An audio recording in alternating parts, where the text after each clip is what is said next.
And we continue with Don's story. When his father abandoned the family, Don became the man of the house out of necessity. His older brother was already an out-of-control teenager, and Don's mother felt overwhelmed by the prospect of raising her 3 sons. She turned to Don, the son most like her, as the logical choice to replace his father. Don says, "Virtually all of my father's responsibilities fell to me. I was paying the bills, orchestrating the shopping, trying to control my brother's acting out. When my brother would leave the house, my mother would send me to watch him, making sure that he did not get into any trouble." As a boy of 11, Don resolved to be a responsible man, a man of whom his mother could be proud. "I did what my mother asked because there was no one else." If Don's father had not died when Don was only 16, 5 years after he had already abandoned the family, Don's story would be about the trauma of abandonment, not about early death.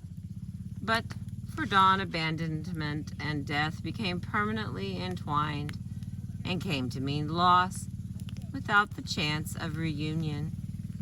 Throughout his life, Don's motto has been, "A man takes care of himself." This is in part what he learned from his father's failed example. Don's father had been unable to take care of his family when he lived with them, when he abandoned them, and ultimately when he died. Don saw how important it was, not only to his mother, but to the family's very survival, to have a responsible man at the helm. In the wake of his father's abandonment, a boy was born. Don says that the boy he was at the time went underground. As an adult, however, his close friends fondly referred to him as the boy, aware that he harbors a childish inner self kept very separate from the adult person necessity forced him to become as a young child.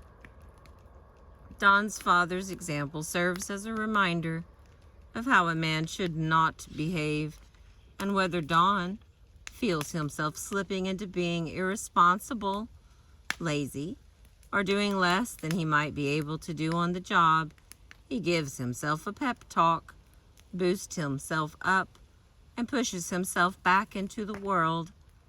Don is his own cheerleader, his own mentor, his own guide. When he was in high school, Don was eligible for the free lunch program because his family was on welfare. He chose, however, not to take charity from the school. Instead, he devised a small business, buying bubble gum at discount, selling it to his friends at full price.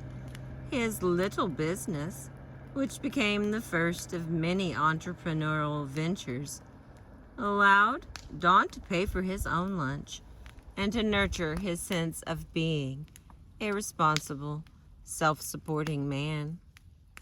In his career, Don is very successful.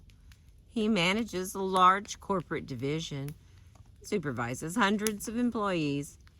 Whenever he is presented with a task by his superiors, his immediate response is, "Just tell me what I have to do and I'll do it." When he hears colleagues complain about having to make cuts in their operating budget, Don is always surprised. He does not understand why other people cannot just buckle down and do what needs to be done. Don's experience growing up has convinced him that he has the inner resources to make bricks without straw. He is able to do what needs to be done, even without the resources. As a young boy, he did not have the knowledge or the skills to be the man of the house. Yet, necessity forced him to do the best he could. Like many who feel resigned to be their own mentors and creators, Don has often felt burdened and drained by the experience of having to raise himself. Despite his many successes, Don knows that it takes all the energy he has to be so responsible for his own life. At times he fantasizes about staying home and letting his wife support him, but he is too accustomed to relying on himself and too afraid of feeling dependent and vulnerable to indulge that fantasy for very long. The next part will be overwhelmed and panicked, from the chapter Creating the Self in the book The Loss That Is Forever. Thank you for listening. I appreciate you.